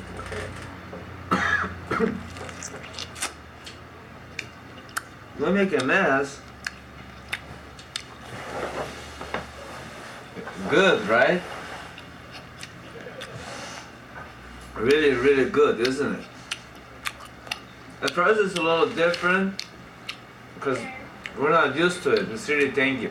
But then it becomes good. Here.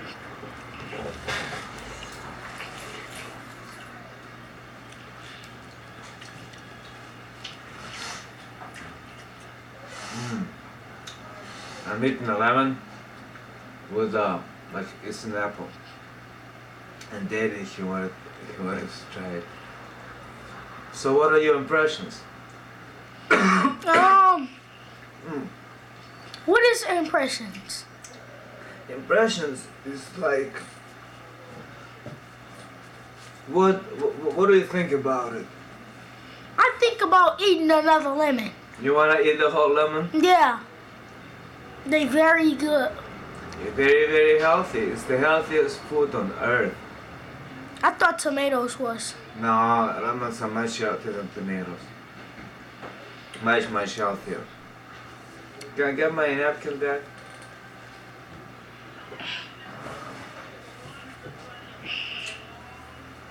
Yep. So how long you had your car? I've had my car for 4 years, and now it's time for me to sell it. I got me another car. When are you gonna sell it? I'm selling it right now. How much you gonna sell it for? I want 1,200. 1,200. Yeah, I want 1,200, but I'll sell for 1,000. But I'll ask people for 1,200 first. But then they're gonna come and say, "Oh, what up with all the stickers?" So I'm like, "Well, okay, take over 100." And they say, "What up with the tire?" And I'm like, "Oh, take another 100." You know, if they find out something wrong with it, I'll take off 100. You know, take off 100, take off 100. But I don't want to go lower than too low. Don't go too low No, because no. because you're not gonna pay. If you go too low, you might not gonna be able to put some money up and pay the rent and all that, and water bill and electric. Yeah, something like that, man.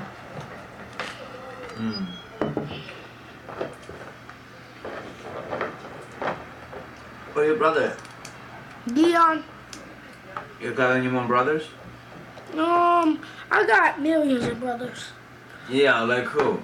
I got my brother CJ. CJ. What? Whose son is CJ? That's my daddy's son. Oh, I don't know them kids. How many children your daddy has that I don't know? He got, let me see. Altogether, he has 13 or 14 kids. Oh, that's a lot of kids. Right, I know. I said the same thing. I don't have any children. You don't have no children. No. I don't wanna have kids yet. I'm not ready for that. I'm ready for kids. I'm the best with that. I just want twins. What you want twins for? Because I like the way they argue when because they say they don't like looking alike, and I like when they argue. You're talking about the twins that. What twins are you talking about? I'm talking about I'm gonna have my own twins. Oh, okay. When is that gonna be? Huh? When is that gonna be? I don't know. You wanna finish the lemon? Yep. Oh, you're crazy. Here. Thank you. Yeah. It's good stuff. Very healthy. My dad, he was ill when he was a kid, and he started eating this lemon, and he got back to health. They What is cured him. ill? Ill. Ill, like sick. Oh, You know, like illness. I got an illness, that's why I'm ill. I got a sickness, that's why I'm sick. Just same word. I mean, different words, but same meaning. You don't need to be up close. Like different words. different words. Different words don't mean the same meaning. Like Sometimes. there and there is a person. There, THERE. That means over there. If THEIR means that's their stuff. Yeah, man. You've been reading lately? Yep. I should get you a book. You got any books at the house? Nope. Yeah, if I get you a book, will you read it? Yep. It's a lot of fun. And I like to draw. You like to draw? Yep. I'll get you a drawing book.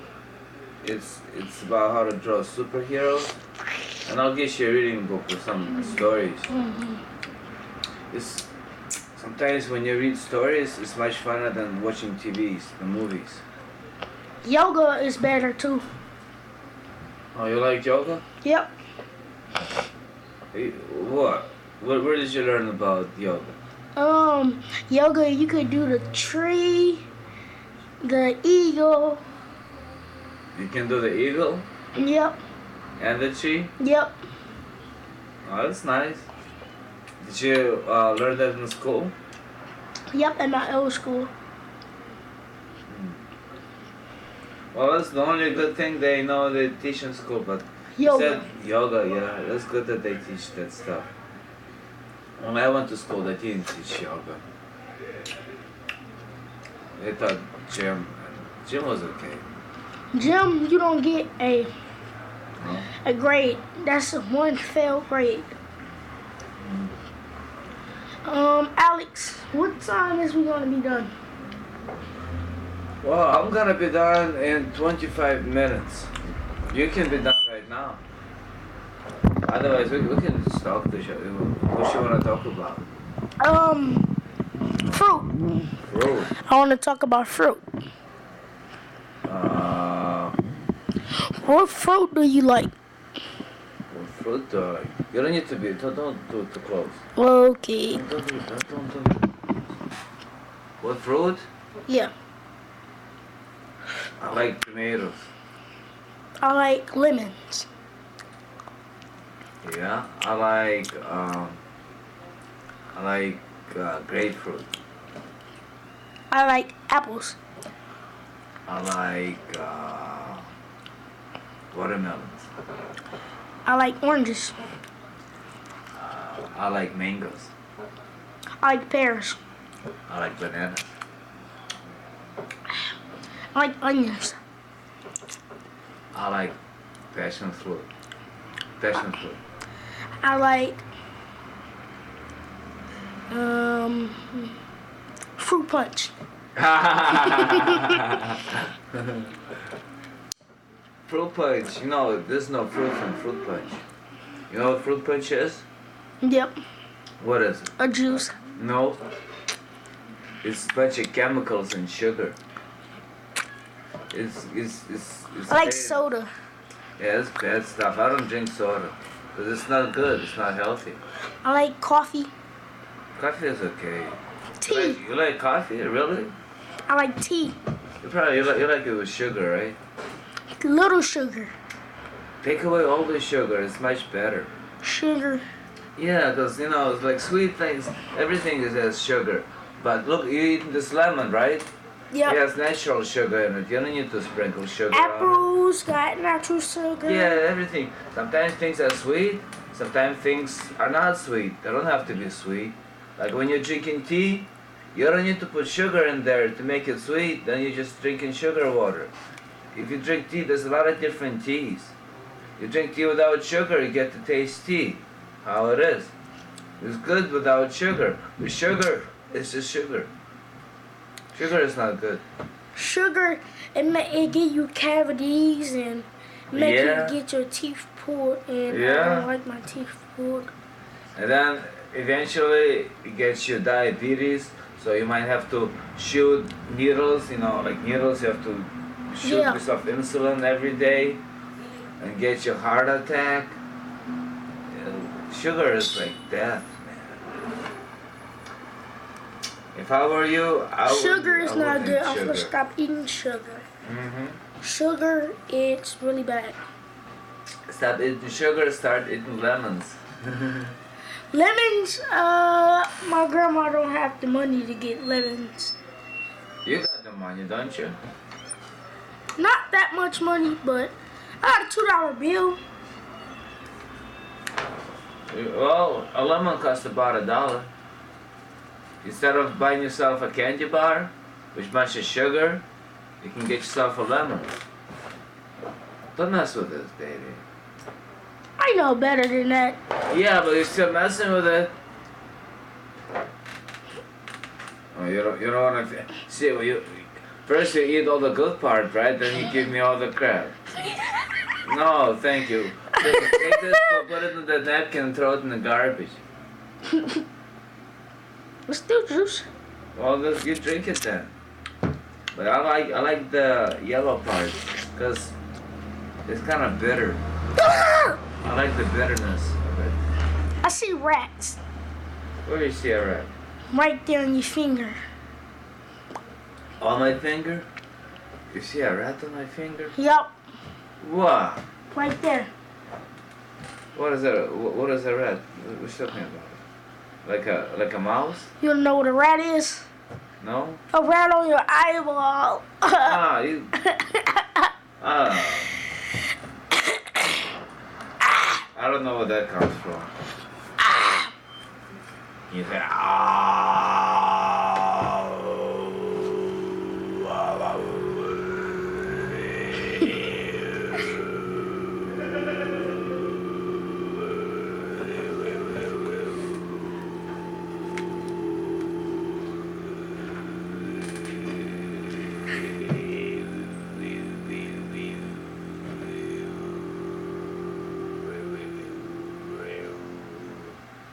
No. No. If you can try it, you can do it. It's in the back of your throat. You gotta play with your throat. Ah,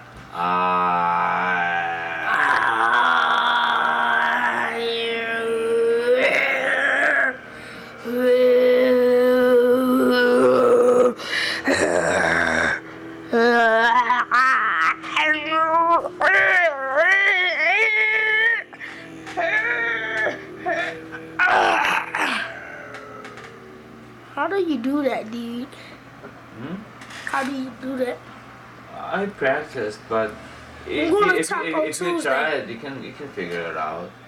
Alex, I'll see you later. I'm gonna go to Taco Tuesday. Taco Tuesday, or maybe I'll come along. Okay. Yeah, cause yeah. Go get ready. I'll stop by. Goodbye, radio. Me and Alex are leaving. No, you're leaving. I gotta stop here first. Still got a few minutes. Look at They're this. gonna look clock. Yeah, so it's 43 minutes, right? And I'm leaving at 6, not 43.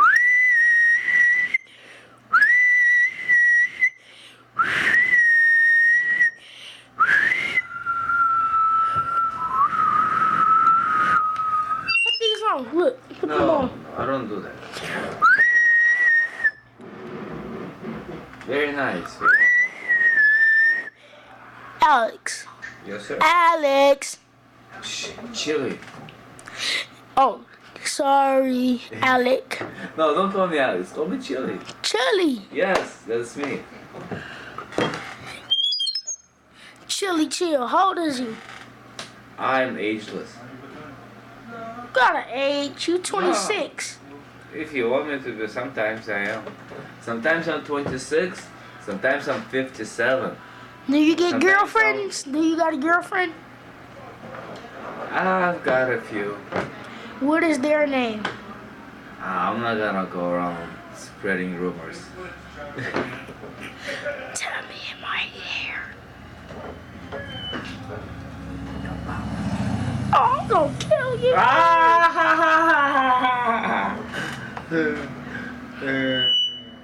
Yeah. That's how it is. That's how we do. This is who we are. I don't know about you, but I myself and is me, and I am free to be whatever I choose to be, and I choose to be at ease, relaxed, and satisfied with what I've got, with where I'm at, with Bye, River West Radio. River West Radio. have you heard the expression of when you're Can I get leaving? some? No, this is my tea, man. Can I get a little? You wanna try tea without sugar? Yeah. Just try it, don't take it. It's hot, it's my tea. Is it hot? It's warm. Take a little sip. Try what tea tastes like without sugar. It had a little spicy, special tea. Is it hot? It's not that hot. I'm sipping it. I don't drink it like I drink soda, but I sip it.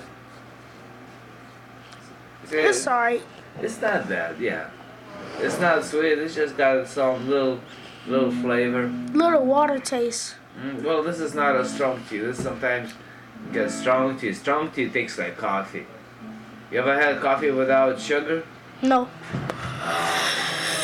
It's really better.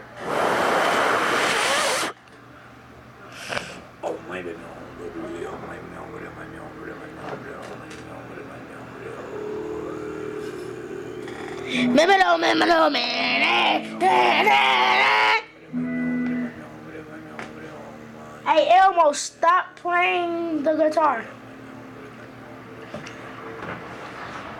Are you friends with Elmo? Huh? You friends with Elmo? Yep. Elmo is your buddy? Huh? Elmo is your buddy? Yep. That's good. He's a good kid. Hello. Would you like to be a guest on Chili Chill and Friends show? Maybe not. Ah, here I am. Hi, Zob. Bye. Drink it. Well, I'm drinking it. I don't have to drink it all together at once. No, just drink. Take a little sip. Why? I just want you to. I do that when I want to, not when you tell me to do it. What's you laughing? It does stuff alone, Daddy. You're gonna start messing with this stuff, man. I'm not gonna have you over again. Don't mess with this kid. Okay. Sorry, Alex. It will never happen again. Yeah, I know you're never. Just don't apologize. Just don't do it, man. And please throw this in the garbage. Unless you want to eat it. It's bitter, but bitter is good. Yeah, you know, this way it's healthy. Healthy things don't always taste sweet. What's really sweet is not usually healthy. Sometimes good fruits, but bitter and tanginess, that's the best. Okay, Alex. I'll see you later. All right, Day. Are we leaving together? Probably. You go up there and get ready. I'll be over in I'm about ready. 15 minutes. 50. 15. Yeah. And when I need movies, this will be the first stop. Day Jenkins. I remember the other day thinking, This is like my nephew.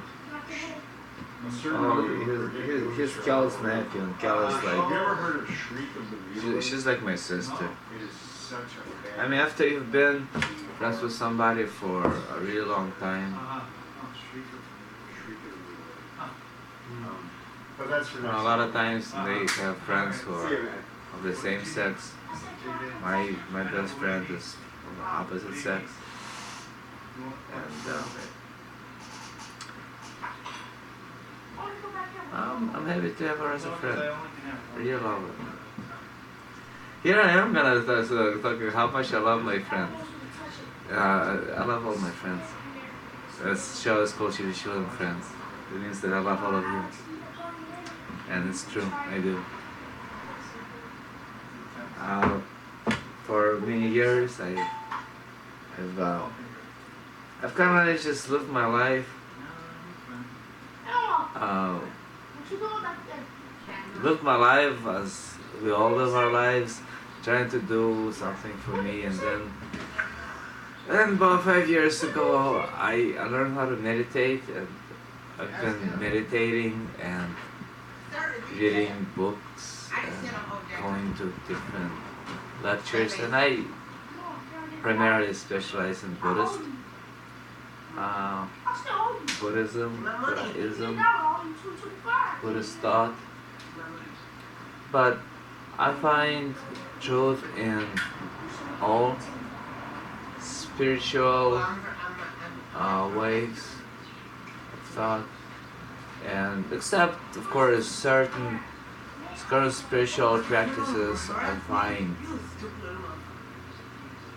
find against the truth, against the nature, because to me the whole meaning of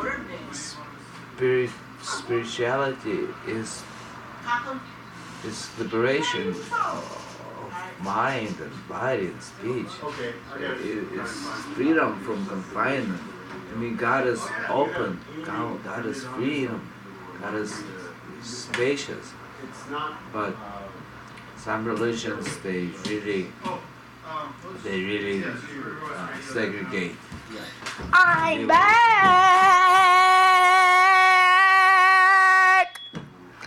Welcome back.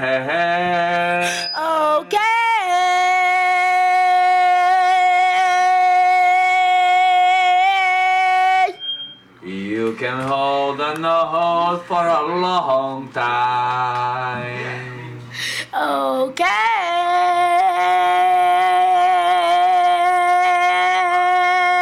Dead air radio. Okay, it's not enough. Give me some more work. That's good. Okay, you Sing got me me a know song. it is. Okay.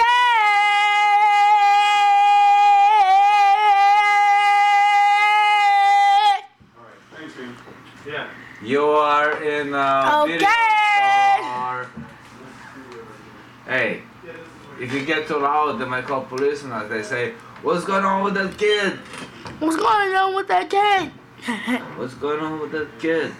That kid is okay. He just wants to chill out and yell." But hey, singing is good.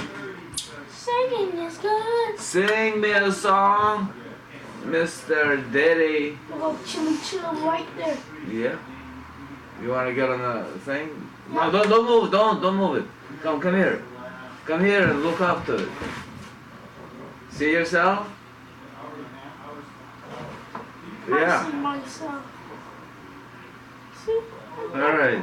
Now you can go now. How come my grandparents? No, don't mess with the stuff. What is Come on, that for? man. This is for a phone. When people call, I can pick up the phone and they're gonna go on the radio. But nobody calls me. See, there's Chili Chill.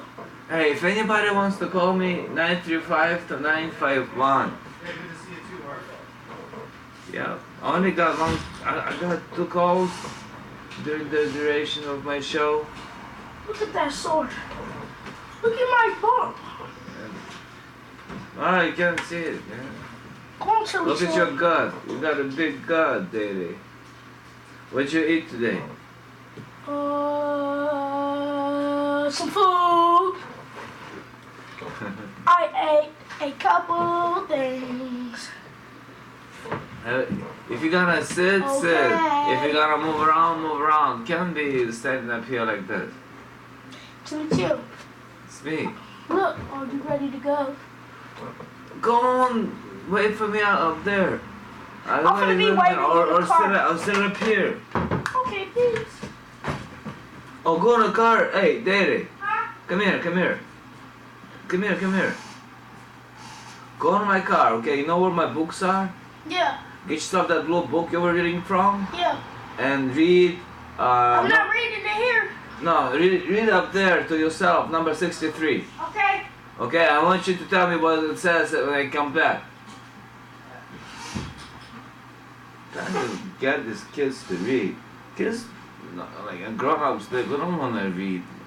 Some people read, some people don't, but these kids, they watch a lot of violent movies and violent TVs and stuff like that, and they don't read books. When I was growing up, I read a lot. That's what I blamed for my intelligence, because I'm a reader. I was reading, and nowadays kids, they don't read, and then they grow up not knowing how to write and how to talk properly either, and their imagination is kind of you need some help. But when you read, that's when you grow. Reading is very beneficial. Some people are saying hello to me from across the street and I don't even know who it is. But that's nice. That's the price I gotta pay for being chill, I guess.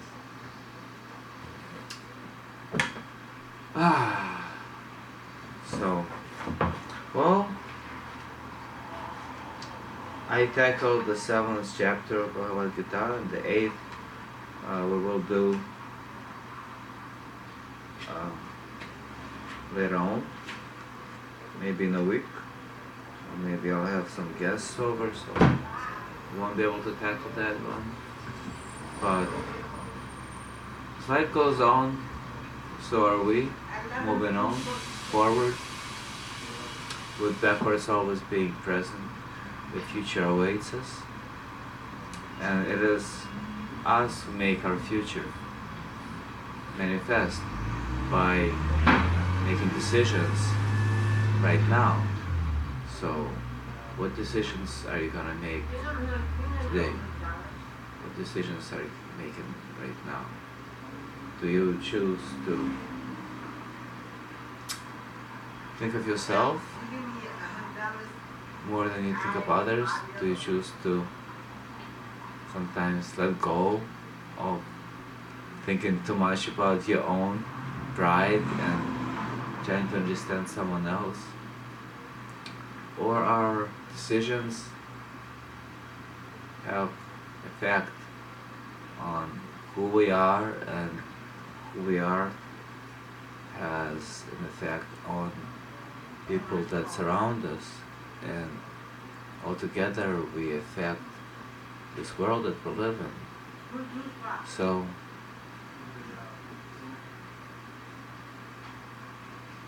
I hear in Detroit there's a crisis, and people are really desperate and have no money.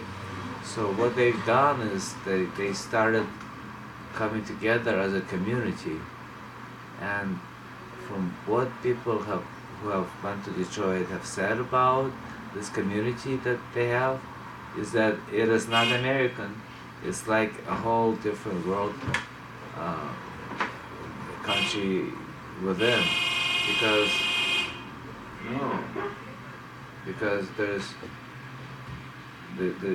there's more unity within people. People are getting together. People are growing their own food. People are depending on each other, and